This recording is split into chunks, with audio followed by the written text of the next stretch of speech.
Bharatiya Janata party के प्रत्याशी घनश्याम सिंह लोधी ने आज उत्तर प्रदेश के जनपद रामपुर की तहसील बिलासपुर के कई गांव में जाकर किया डोर टू डोर जनसंपर्क, साथ ही वोटों की अपील। हमारे संवाददाता के साथ देखें ये रिपोर्ट।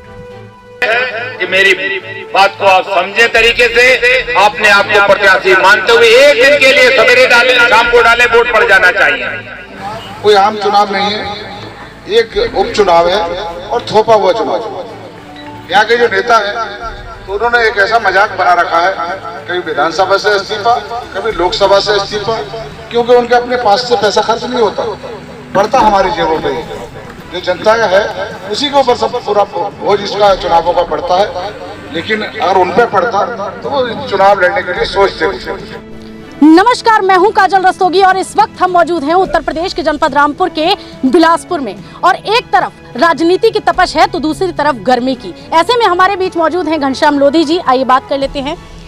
सर, आप बिलासपुर में हैं और एक तरफ आजम खान साहब ने सभा को संबोधित करने के दौरान जनता से ये अपील की है कि अगर मेरे ऊपर हुए जुल्मों सितम का आप बदला लेना चाहते हैं तो मेरे प्रत्याशी आसिम राजा को ज्यादा से ज्यादा वोटों से विजय बनाए। इस मामले में आप क्या कहना चाहेंगे? देखिए, पहले नेताओं की ठेकेदारी चलती थी जी, लेकिन अब वो ठेकेदारी खत्म हो गई। अब जनता के हाथ में कमान है, जनता लोकतंत्र है, जनता जिसे चाहे उसे राजा बना दे, उसे और जिसे चाहे रंग बना दे।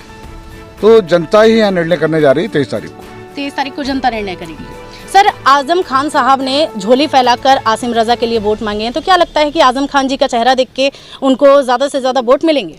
अब वो उनकी कैसे वोट मांगते हैं, मैंने उनके बीच में मैं कमेंट नहीं करना चाहता, लेकिन हमारे पार्टी के सारे नेता ऐसी धूप में, बेचारी कड़ी धूप है और सब लोग लगे हैं, मेहनत कर रहे हैं और सब लोग वोट मांग रहे हैं। और मैं समझ रहा हूँ आने वाले 23 तारीख को भारी मतों से हम जीत के जाएंगे।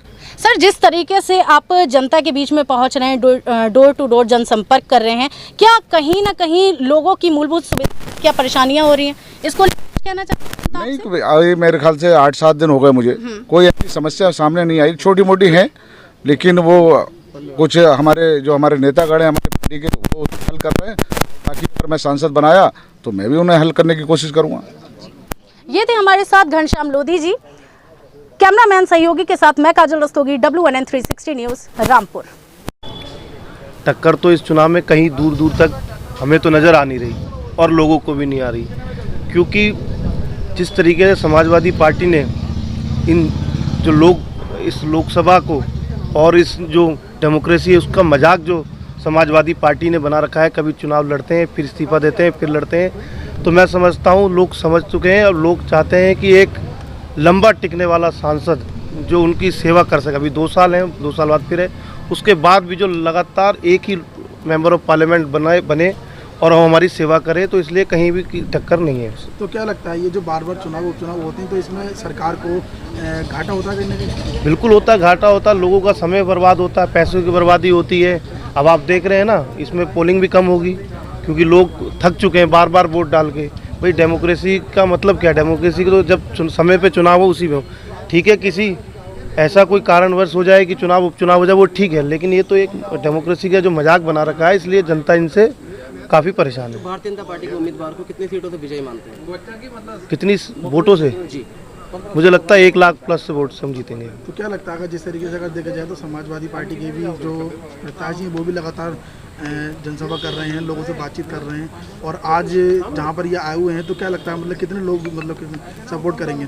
उन्हें करी कहा रहा है, वो निकल ही नहीं रहे, उन्हें पता है हार तय है उनकी। प्रत्याशी तो हमारा ही घूम रहा है, उनका प्रत्याशी बताइए कहाँ घूमा है उनका प्रत्याशी? तो घनश्याम जी का दौरा किधर था? आज घनश्याम जी का हमारे क्षेत्र विधानसभा 36 में था, खैमरी, पिपलिया, नवाबगंज, आपका धामनी, कोटा, इस पूरी बेल्ट में था। तो यहाँ की जो सीट है वो भी भाजपा की है, तो क्या लगता है कितना फर्क पड़ेगा इस चीज़ पर? देखिए, हम 300 वोट से जीते थे, इन्हें 20,000 वोट से जिता के भेजेंगे यहाँ से, ठीक है। लगातार चुनाव प्रचार चल रहा है, लोकसभा उपचुनाव है, किस नज़र से देखते हैं आप? बढ़िया है, भारतीय जनता पार्टी ने काम किया है, भारतीय जनता पार्टी का माहौल है, और यूपी में पूरा योगी जी ने जो गुंडागर्दी पे लगाम लगा रखी है, उसलिए हमें बहुत बड़ी संख्या में वोट मिल रहा है और बहुत बड़ी संख्या में जीतेंगे हम लोग।